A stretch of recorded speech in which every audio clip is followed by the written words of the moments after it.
If you're based in the Solent, 2025 is a big year as the area plays host to a string of big gigs. The rebirth of the Admiral's Cup after a 22-year absence has created a great deal of interest, with 15 teams and 30 boats due to take part. It's also a Fastnet year, and that always boosts attendance. There are classic events and, of course, Cows Week. But the event that really kicked off the summer season has been in planning for several years, as the Royal Thames Yacht Club prepared to celebrate its 250th anniversary regatta. The Thames is one of the oldest clubs in the world. Some may say the oldest, but to be honest, that's not the important point. What matters is that they pulled together a superb event that not only provided some excellent racing, but demonstrated how big events could and perhaps should be run in the future. Because the Thames took a different approach and invited a whole list of classes to hold their national championships within the 4-day event. From the Royal Ocean Racing Club's IRC Nationals through to the J70s, Elites and many others, plus a big classic and cruising contingent. This was as much a festival of sailing as it was a regatta. There were 252 boats representing 20 nationalities on 5 racecourse areas. There were multiple races a day across a range of conditions from ghosting to full-on foam-ups. It was a hugely ambitious programme that was superbly run, both the racing and the socials. Any event that has free beer and ice cream on the dock to welcome you back to shore says it all. And having enticed you ashore, there was free beer in the venue at the Cowes Yacht Haven too. And the mix of people here, from top rock stars to grassroots amateurs, was superb, with some great banter in the beer tent. In short, it was brilliant.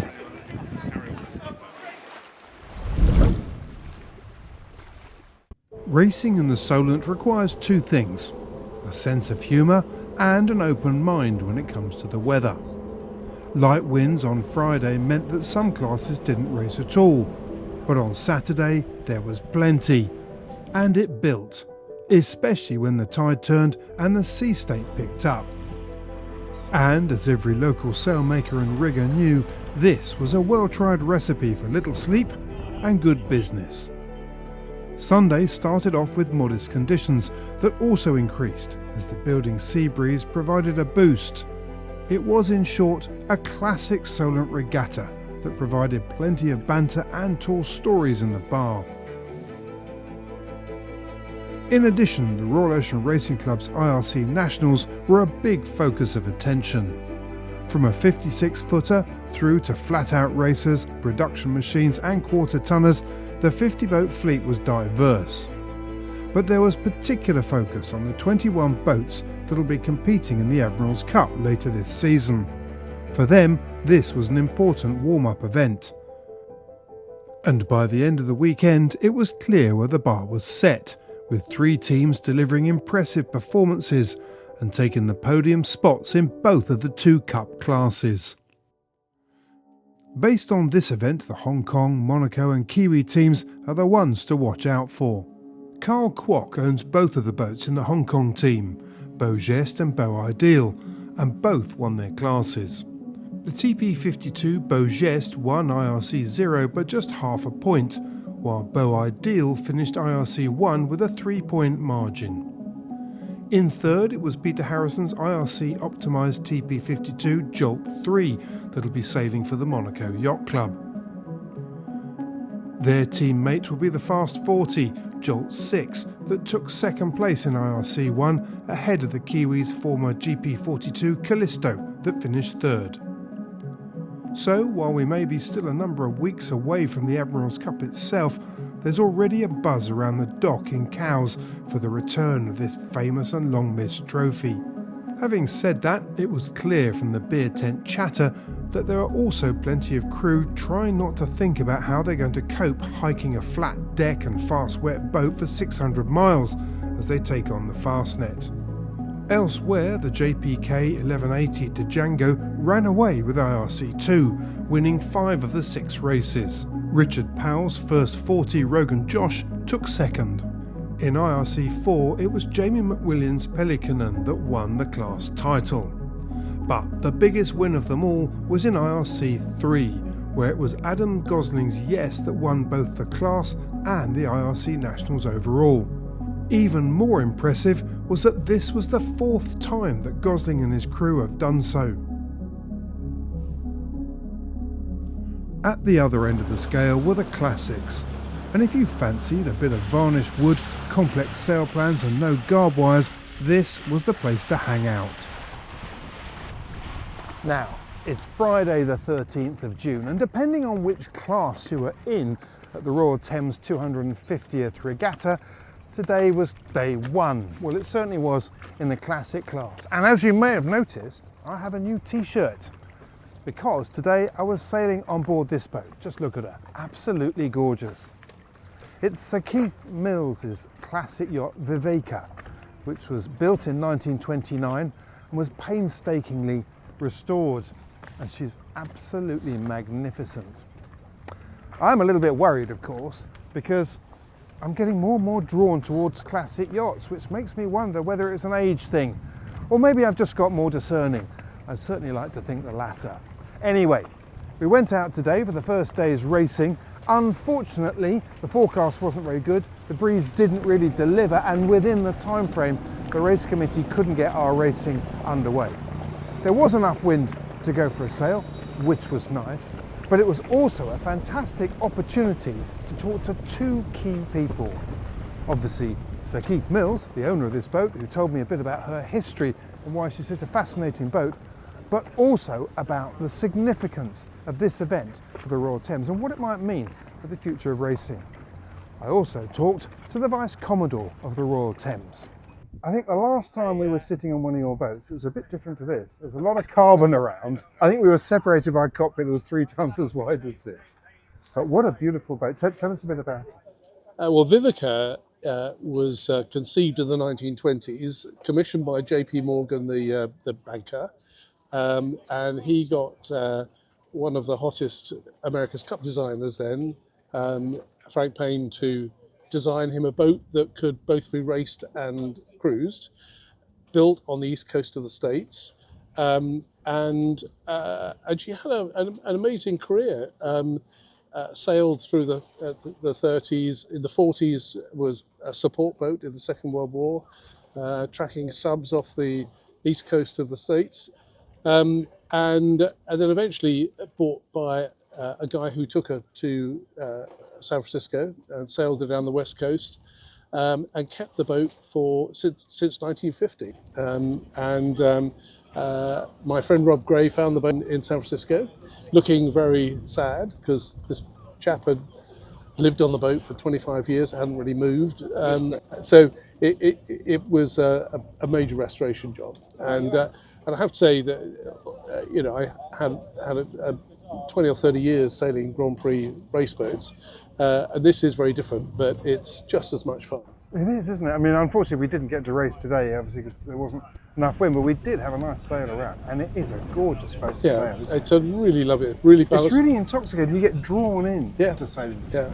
Well, I think it's a different skill set, and on race boats, Grand Prix race boats, things happen really fast, and you can tack and jibe quickly, and here you have to take your time. It's a 39-ton boat, and you need to get the momentum going, particularly in light airs. But I've raced her for the last 3 or 4 years down in the Med, had lots of fun down there, some really close competition, and I have as much fun, racing this as I did with my TP52. Yeah, I mean, but what made you, because you've had a string of very, very competitive Grand Prix boats, what made you, had you always wanted a classic boat? Or? No, it's basically my age. Eventually, don't say that. Eventually, you wouldn't say that. No, eventually you have to concede that going out in 35 knots in a TP52 becomes a bit of a strain. Right. And but to be honest, it's just a new experience. It's like somebody that might have raced a car around a racetrack and then goes and gets a classic car. So much pleasure from it, but it's very different. What strikes, yes, that's a good analogy, except that what strikes me about this boat and also other classics I've sailed on is that whenever you sail, on these boats, there's never a spare pair of hands not doing anything. It's very engaging, isn't it? Well, there are a lot of crew doing stuff. there are a lot of sails. There are a lot of sails, and they're big sails, and actually the crews that do well, and we've done really well in the Med competitively. It's all about crew work, and if the timing isn't right on these boats, things go pear-shaped quite quickly. I mean, they do on Grand Prix boats too, but there's we race with 14 on here, and you need all 14, I can tell you, particularly when the wind gets up. Now we're here at the Royal Thames 250th. Tell me a bit about why this event is so important. I mean, it's important because it's 250th, but it stands for quite a lot for the club, doesn't it? It does. I mean, this is one of the oldest yacht clubs, probably the oldest yacht club in the world, and 250 years ago, but people don't realise that was before the independence of America. It was before Trafalgar, if you could imagine, then there really wasn't any yacht racing, and the Thames Duke of Cumberland organised the first race on the River Thames, and so when a group of us got together a couple of years ago, we planned out a whole year of events. We're in Cowes at the moment for the 250th Regatta, 250 yachts here, but we're doing all sorts of amazing things like going up the River Thames. We've got a flotilla up the River Thames and under Tower Bridge. So it's a combination of social stuff, a combination of sailing, and just a real celebration of the extraordinary. I mean, it is extraordinary to think that this club started in 1775 when yacht racing really hadn't been invented. After 5 days, there'd been 108 races on 5 course areas in an event that had taken years to plan. This was a big deal for the Royal Thames, but it was also a long way from where the club started 250 years ago. The history of the club started 1775. That was a race from Westminster Bridge down to Putney Bridge and back. There was a silver cup put up for that by the Duke of Cumberland. And even this event today, we are racing, one of the classes will be awarded the 1776 Cumberland Cup.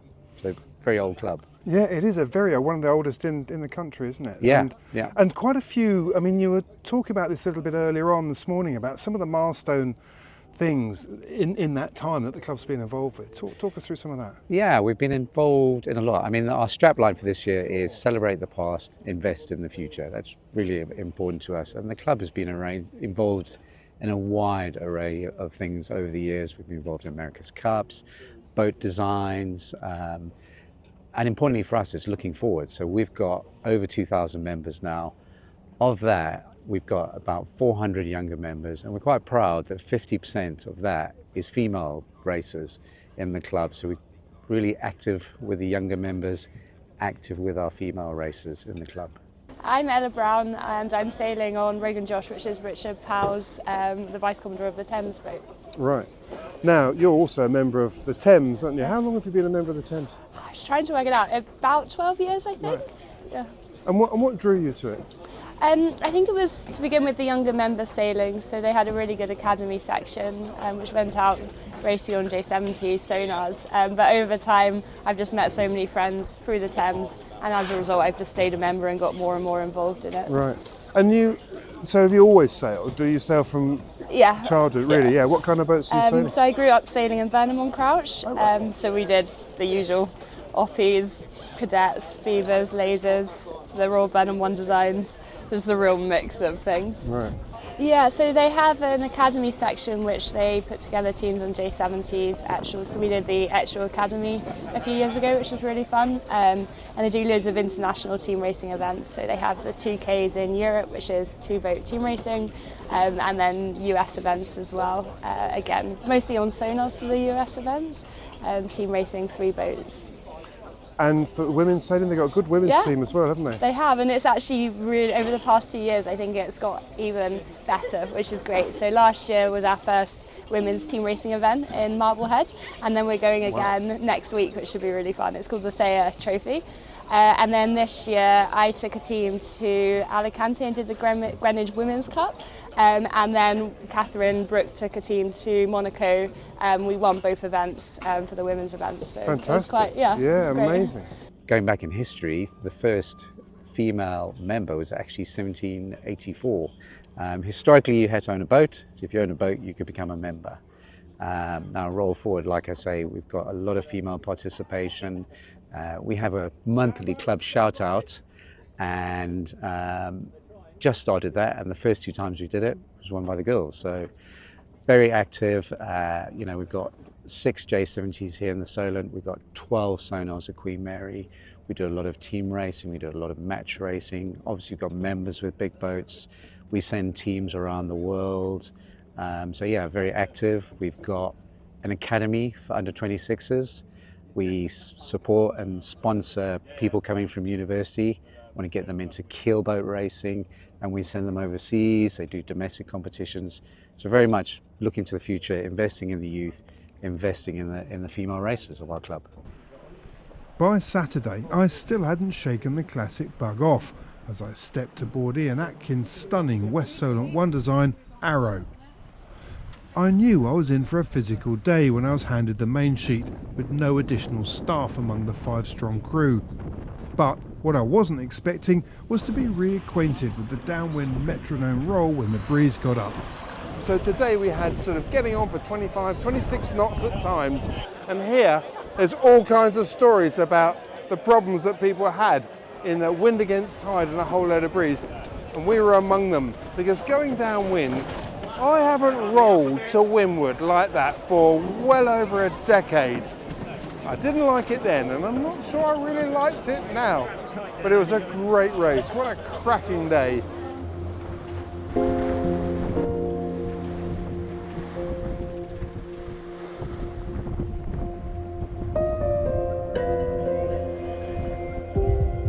On the final day, the breeze dropped back, sun came out, and it was back to the Solent at its best. Breeze, tide, windward lured courses and round the cans racing, often all on the same day, along with one of the widest range of boats you could imagine. And of course, free beer, ice cream and some superb parties.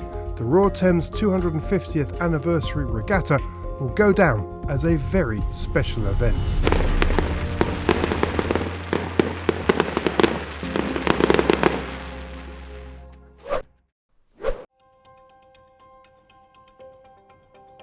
Maintenance and support, 2 words that are central to any racing campaign, and something that Harken are very familiar with. In the build-up to this year's Admiral's Cup, Harken's Procare division has already been assisting teams with their preparations. Cowes is already a busy place, with those looking to train on location. But with so many international teams taking part that have yet to arrive, Procare's support has been worldwide. Their ethos is that support should mean anticipating issues as much as it is about fixing them.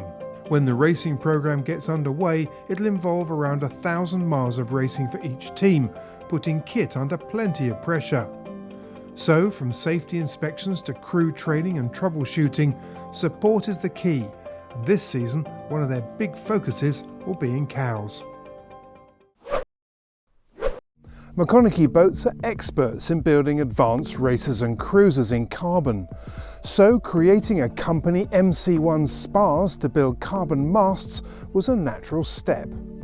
Creating a full carbon spar package that includes a furling boom and soft rigging for the new MC68 catamaran is just one of several examples. But the company also realised that their design and build techniques could make carbon rig packages affordable to those in the cruising world who had perhaps assumed that the benefits of composite spars were out of reach.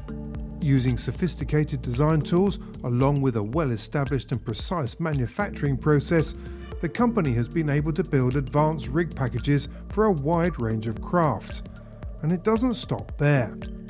From raceboat rudders and foils to steering wheels and pedestals, retractable propulsion units and headboard cars, carbon is at the heart of their production.